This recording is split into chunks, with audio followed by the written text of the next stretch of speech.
Hey everybody, welcome back to another video. My name is of course Jack and welcome back to Lumber Tycoon 2. Today I'm going to be showing you a great glitch that beginners can do when they have a shabby sawmill, or any sawmill in fact in Lumber Tycoon 2, with harvesting bigger pieces of wood. Guys, if you are new around here, please do consider subscribing and make sure that you like the video down below. So in order to do this glitch, you are obviously going to need to have a sawmill. The sawmills you can go and buy over in Wood R Us.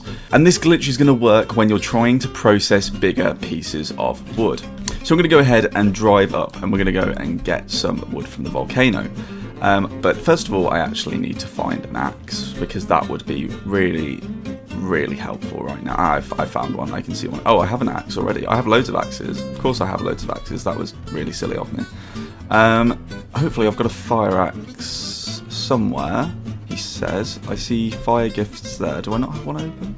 Oh, yeah, I have one over here. I found one, don't worry. So a lot of people will probably already know about this glitch, but this glitch is going to be extra helpful for those new people to Lumber Tycoon 2 that are trying to get grips with the game and just learning from scratch. But as I said previously, this glitch does work on all types of sawmills, so even up to the bigger sawmills. It's less needed on the bigger sawmills, but if you have a smaller sawmill, and you've got a bigger piece of wood, then this will be really helpful and something that you definitely need to know and use. So if you didn't know already, if you're a beginner to Lumber Tycoon 2, at the top of the volcano here there are things called lava trees, and these lava trees give $28 per unit.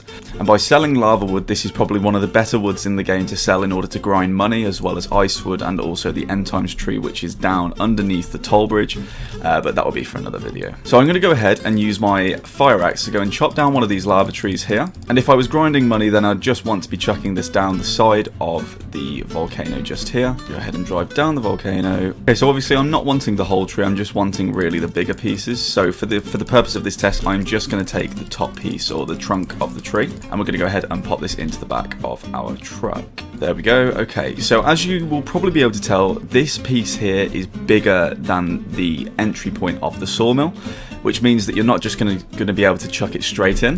We're going to need to do a glitch in order to make this fit into the sawmill in order for it to process. And obviously, if you didn't already know, if you're a beginner to Lumber Tycoon 2, if you process the wood, it makes the wood more valuable, which means obviously then that you will get more money when selling the wood. Okay, so we're going to go and head over to our shabby sawmill over here. I just ran over a basic hatchet, so rip basic hatchet. And we're going to go and grab this piece of lava wood. So as I was saying, I would usually have some conveyors just at the start here. In fact, do I have some over there? I think I do. How did I just miss all of these here? Wow. I was looking for a boxed one for some reason. I don't know why. Let's just pop these down. I'm not going to be able to put that on there because the car's in the way, but I'm just going to go and chuck down 2 straight conveyors that we are going to use. Another trick as well, instead of buying the conveyor stands that you have in Wood R Us, you can save your money, and it's really helpful by instead of using the conveyor stands that you can get, go into your blueprints and select the large floor, and then go ahead and place it, and that is the exact height that you need. It will do the exact same job as those stands that you can buy in Wood R Us. So we're going to go ahead and place those there. Happy days. I'm going to go ahead and do the same with this second one as well. There we go. So as you can see, if we go ahead, oh, this axe just got in the way. That's, yeah, there we go. If we go ahead and put, wow, wrong way. Sorry guys, wrong way. There we go. Let's yeah, take number 2 on that bit there. If we go ahead and pop this into the start of the sawmill, as you can see right here, that it will not fit through the entry point of the sawmill. So if we go ahead and put the piece of wood on top of the sawmill, and we need to make sure that the piece of wood itself is not longer than the sawmill. So how many units is it? It's 10 units long that it can be. So as we can see, this is probably about 10 units, maybe just under, so probably about 9. We need to go ahead and click move. So if you didn't know how to do that, you need to hover over it, and you will see in the corner here, it will say E-check. In fact, my face comes over it, so you won't be seeing that.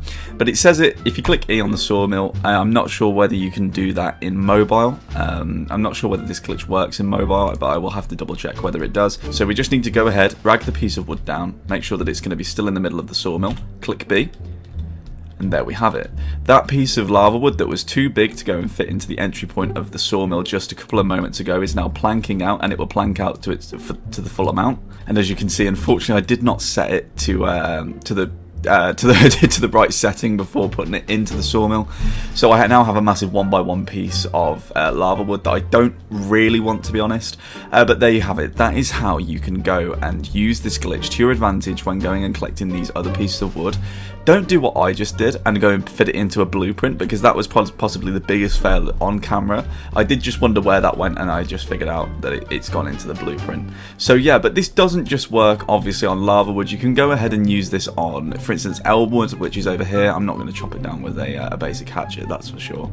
Let me go ahead and pick up an end times axe. That will do. And we will go and grab one of the elm trees. If you are grinding out money, do not go and grind with these elm trees that are here. These elm trees are actually worth less than these oak trees. I understand that the tree is bigger, so it will give more money in that respect, but the actual per unit monetary value is a lot lower than the oak trees, which are just there. So we're going to go ahead and chop this off here. Also, I can't imagine cutting one of these with the basic hatchet. That would just be painful. So there we go. We're going to go and chuck this into the back of our truck. Again, drive back over to the shabby sawmill that we have on the other base. In fact, while we're driving over there, let's go ahead and buy a different sawmill just so I can demonstrate that this works with all the sawmills. This one is the one above the shabby sawmill. Fair sawmill, okay. So this is 1.6k that we just bought that for. We're going to go ahead again, chuck it into the back of the truck, or just not chuck it into the back of the truck and just chuck it off the end, you know, because, you know, that's the same sort of thing. Crash into a load of presents because I definitely passed my driving test, and let's go ahead and place that just there. We're going to go ahead and move one of the conveyor pieces, except for the fact that I forgot that we need to do that. Put that there. There we go. So now our conveyor is at the exact height that we need it to be at. I'm gonna have to do something about this. Yeah, that could be saved for later. And we will go ahead and grab this piece out of here. Again, I'm just going to demonstrate, as I already did the piece of lava wood with the shabby sawmill, I will go ahead and do this piece of elm wood with this fair sawmill. But as you can see, this it will not fit into here. It's not far off, but it just doesn't fit. The height of the sawmill itself is too low, so this piece of wood will just simply not fit in. So I'm going to do the exact same glitch that we just did with the piece of lava wood. Again, it's probably just about the right length. It might be just a little too big. We might need to change that, but I'm sure it will be fine. We're going to go ahead and change the settings just so we don't have another piece of 1x1 wood, because that was just a bit ridiculous. Let's go ahead and move. We're going to drag it down. Again, making sure that we keep it in the middle of the sawmill of where the sawmill was. Even push it back just a little bit. Click B. And it's going to go ahead and plank out exactly the same. Exactly like we just did. We can see that that piece of wood originally, when it was sitting here, was too big to go into this sawmill. As you can see now though, it has planked out, and we can now go ahead and sell that, or use it for building materials if we wanted to, as we would have done with this piece of lava wood if I hadn't stupidly put it in a blueprint. There we have it. So that is all for today, guys. I hope this has helped you. This is how you can effectively use your sawmill in Lumber Tycoon 2, and don't bother chopping it into little pieces, because that's just wasting time, and time is money, let's face it. If you have enjoyed this video, please be sure to go down below, like, comment and subscribe. Turn on notifications if you want to be kept updated with my latest videos. You can go and check out yesterday's video where I went and ranked every axe in Lumber Tycoon 2, or the day before's video where I went and did something else in Lumber Tycoon 2, I can't even remember, and I will catch you in my next video.